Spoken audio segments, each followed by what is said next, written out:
مکہ مکرمہ میں خانہ کعبہ کے پاس دو آدمی مشورہ کر رہے ہیں.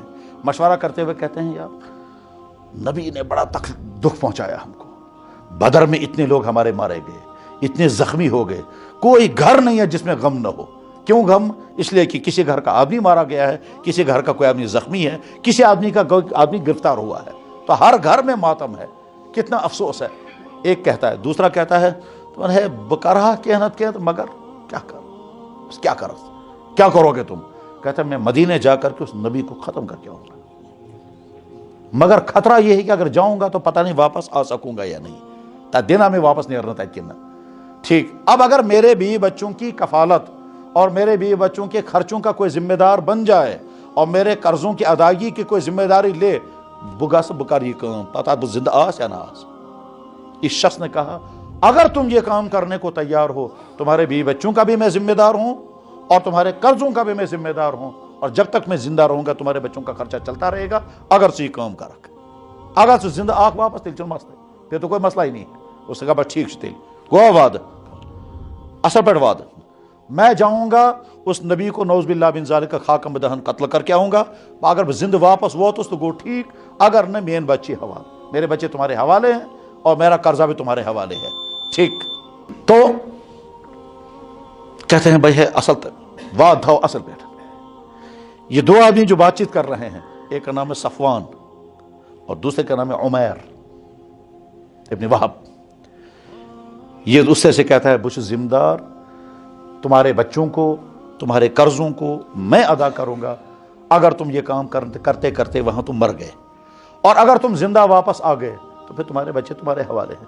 بہرحال تو عمیر ابن وہب نے تیاری کی, ہتھیار لیے, ہتھیار کو زہر میں تیار کیا اور پہنچ گیا مدینہ. اتفاق سے مدینہ طیبہ میں پہلے حضرت عمر کی ملاقات ہو گئی.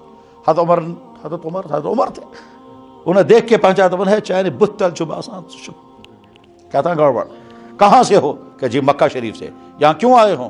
کہ مجھے ملاقات کرنی ہے. کس سے؟ کہ حضور سے, نبی سے.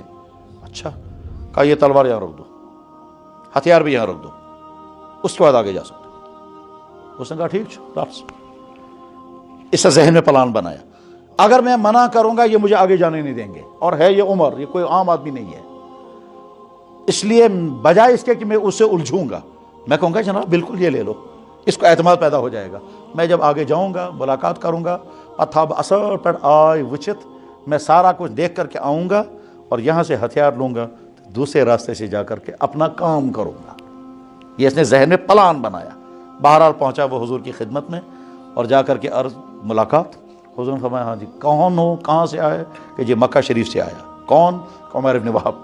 کیوں آئے ہوں؟ کہ جی میرا بیٹا یہاں آپ کے پاس گرفتار ہے جنگ بدر میں, اور اسی سے ملنے کے لیے آیا ہوں. حضور نے فرمایا ٹھیک ہے, اور کوئی کام؟ کہنے لگے بس اور کیا کام, اسی سے ملنے کے لیے آیا. تو حضور انور صلی اللہ علیہ وسلم نے فرمایا تو نے اور صفوان نے خانہ کعبہ کی دیوار کے پاس کیا میٹنگ کی تھی؟ اور ان دونوں نے خانہ کعبہ کی دیوار کو کہا تھا یہ ہے خانہ کعبہ چھو گواہ سکارہ پنواد پور بکار پرنواد پور, خانہ کعبہ کو گواہ بنا کر کے. وہ کبھی دائیں دیکھتا کبھی بائیں. حضرت تم کو آپ کو کس نے کہا؟ کہتے ہیں اصول تریم کا, وہاں تو تیسرا تھا ہی نہیں. حضرت میں اللہ کا نبی ہوں. اس نے کہا بے شک اب اللہ کے نبی ہے, بے شک اب اللہ کے نبی ہے, میں نے مان لیا.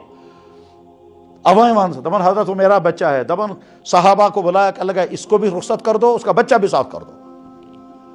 درا وہ نجوہت راستے میں حضرت عمر کیا سے دبن جناب بدراس واپس دبن تم پن چیز نہیں. تب تک تو حضرت عمر کو معلوم ہو چکا تھا یہ صورتحال کیا تھی, یہ کس پلان سے آیا تھا, وہاں ہوا کیا ہے. بہرحال جب یہ واپس مکہ شریف پہنچا, وہ صفوان سوچتا تھا سو کہتی ہے زندہ واپس, سو شاہ ممکن سو کہہ رہے حضور پر حملے پر دن سے تم زندہ نیرن تھے, اس لیے اس کے آنے کی تو امید نہیں ہے, اس لیے اس کے بچے تو میرے سر چڑھ گئے. بہرحال تو جب عمیر واپس پہنچا ہے, صفوان سے ملاقات ہوئی. صفوان بہت تعجب کے ساتھ کہتا ہے کیا ہوا؟ کہنے لگا کام ہو گیا. اچھا کیا کیا کام ہوا؟ کہنے لگا بس سب کچھ ہو گیا. کہنے لگا یار خوشخبری سناؤ. خوشخبری یہ ہے کہ وہ سچا نبی ہے, میں مسلمان بن چکا ہوں, تم بھی مسلمان بنو. جمال الوجود بذكر الإله